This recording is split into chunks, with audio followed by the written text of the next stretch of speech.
आज हम आरोह भाग 2 से पार्ट 2 पढ़ेंगे। आलोक धर्माकृत पतंग। पहले इनका जीवन परिचय। तो इनका जन्म 1948 में मुंगेर बिहार में हुआ और इन्होंने बहुत कम कविताएं लिखी हैं। इनकी प्रमुख रचनाएं जो हैं जनता का आदमी, भागी हुई लड़कियां, ब्रूनो की बेटियां, दुनिया रोज बनती हैं।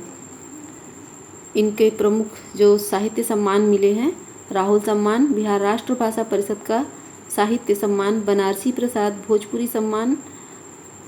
ये जन सेवा में काफ़ी टाइम तक कार्यरत थे। इन्होंने साहित्य में उतना समय अपना नहीं दिया, जन सेवा में बहुत ज़्यादा, और आध्यात्म में इनका विश्वास था। इन्होंने बहुत ही खूबसूरत ये 2 पंक्तियाँ लिखी हैं।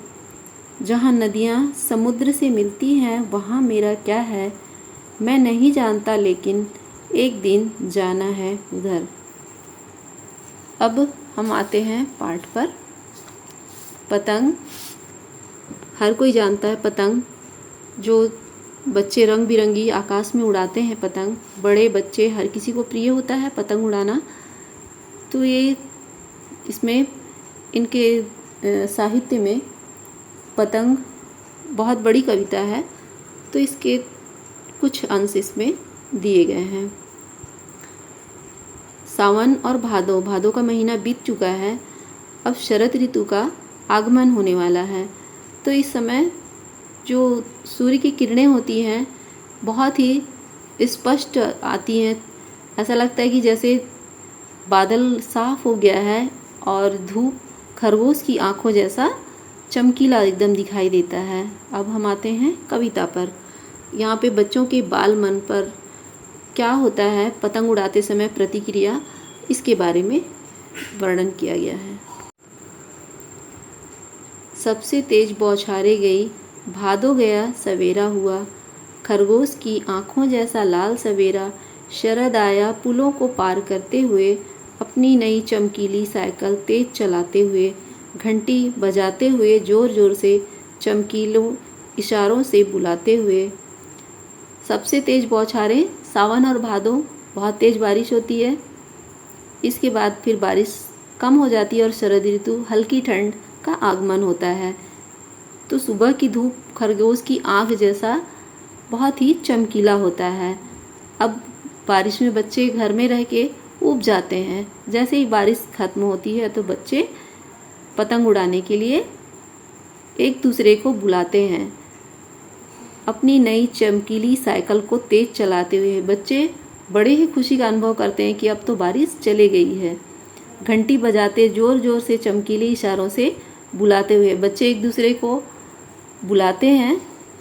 पतंग उड़ाने वाले बच्चों के झुंड की चमकीले इशारों से बुलाते हुए और आकाश को इतना मुलायम बनाते हुए कि पतंग ऊपर उठ सके, दुनिया की सबसे हल्की और रंगीन चीज़ उड़ सके, दुनिया का सबसे पतला कागज़ उड़ सके, बांस की सबसे पतली कमानी उड़ सके, कि शुरू हो सके सीटियों, किलकारियों और तितलियों की इतनी नाजुक दुनिया। नाजुक इसलिए कहा गया है कि बच्चे बहुत ही नाजुक होते हैं और उनका ये मानना होता है कि मेरी पतंग सबसे ऊपर उड़े और दुनिया की सबसे पतले धागे से बनी, हल्के कागज़ से बनी और सबसे खूबसूरत रंगीन कमानी भी पतली हो, इतनी पतली कि बहुत आकाश की ऊंचाइयों को छू सके। और जितनी ही ऊंचाई पे ये उड़ने लगती है बच्चे उतने ही खुश होते हैं और बच्चों का झुंड किलकारियों से गूंज उठता है। अगला, जन्म से ही वे साथ लाते हैं कपास, पृथ्वी घूमती हुई आती है उनके बेचैन पैरों के पास। जब वे दौड़ते हैं बेसुध, छतों को भी नर्म बनाते हुए, दिशाओं को मृदंग की तरह बजाते हुए, डाल जब वे पेंग भरते हुए चले जाते हैं, डाल की तरह लचीले वेग से अक्सर। जन्म से वे लाते हैं कपास। बच्चे बहुत ही नाजुक होते हैं इसलिए उन्हें कपास की संज्ञा दी गई है यहाँ पर। और जब भागने लगते हैं, दौड़ भाग करते हैं, तो उनके लिए ऐसा लगता है कि धरती पैरों के नीचे ही है, धरती कम पड़ गई है, इतना दौड़ भाग करते हैं और बेसुध होकर दौड़ते हैं। नीचे हो या छत पर, उनके लिए लगता है कि धरती ही नर्म हो गई है और चारों दिशाओं में इस तरह भाग दौड़ करते हैं कि उन्हें ज्ञान ही नहीं होता कि हम दौड़ते भागते हुए कहाँ पहुँच गए हैं। और मृदंग की तरह बजाते हुए, उनके पैरों की आहट को मृदंग की तरह कहा गया है। जब वे पेंग भरते हैं, झूला झूलते समय इस शब्द का प्रयोग किया जाता। पेंग माने से झूला क्या होता है, बहुत तेज़। तो जब वो चलते हैं तो मानो कि उनके पैर में इतनी गजब की फुर्ती आ गई है, जैसे वे झूले की तरह तेज तेज और चले जा रहे हैं, डाल की तरह लचीले वेग से। पेड़ की डाल में झूला झूलते हुए ना, तो इस चीज़ का प्रयोग होता है कि डाल जितनी लचकदार होगी, झूला उतना ही आगे आगे और बढ़ेगा और ऊंचा जाएगा। आगे, छतों के खतरनाक किनारों तक उस समय गिरने से बचाता है उन्हें सिर्फ उनके ही रोमांचित शरीर का संगीत। अब गिरने से भी नहीं डरते हैं। बड़ों को डर लगता है कि अरे बच्चा गिर मत जाए, लेकिन बच्चे जब भाग दौड़ करते हैं तो उन्हें ये डर भी नहीं होता है कि हम गिर जाएंगे। लेकिन कहीं उनके शरीर में थोड़ा सा अंदर लगता है कि अरे हम कहीं गिर ना जाए। तो इसी को कहा है, उनके रोमांचित शरीर का संगीत ही उनको गिरने से बचाता है।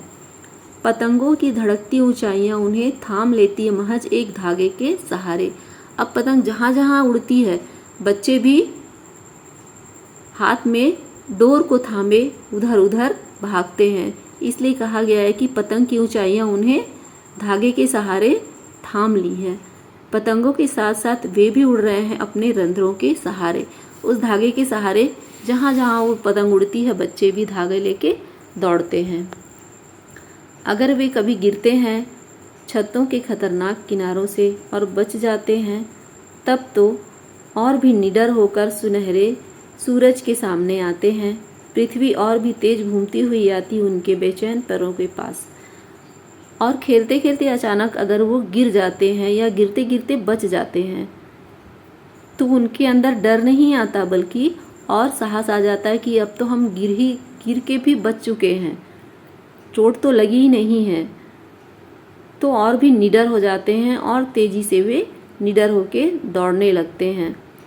और एक बात होती है बच्चों में, धूप बारिश ठंड, उनको जब खेलते हैं तो किसी चीज़ का असर होता ही नहीं है। इसीलिए कहा गया, पृथ्वी और भी तेज घूमती हुई आती उनके बेचैन पैरों के पास। तो बच्चों, ये कविता हमारी यहीं पे समाप्त होती है। और आप लोगों को कैसा लगा कमेंट करके ज़रूर बताइए। अगली वीडियो नेक्स्ट डे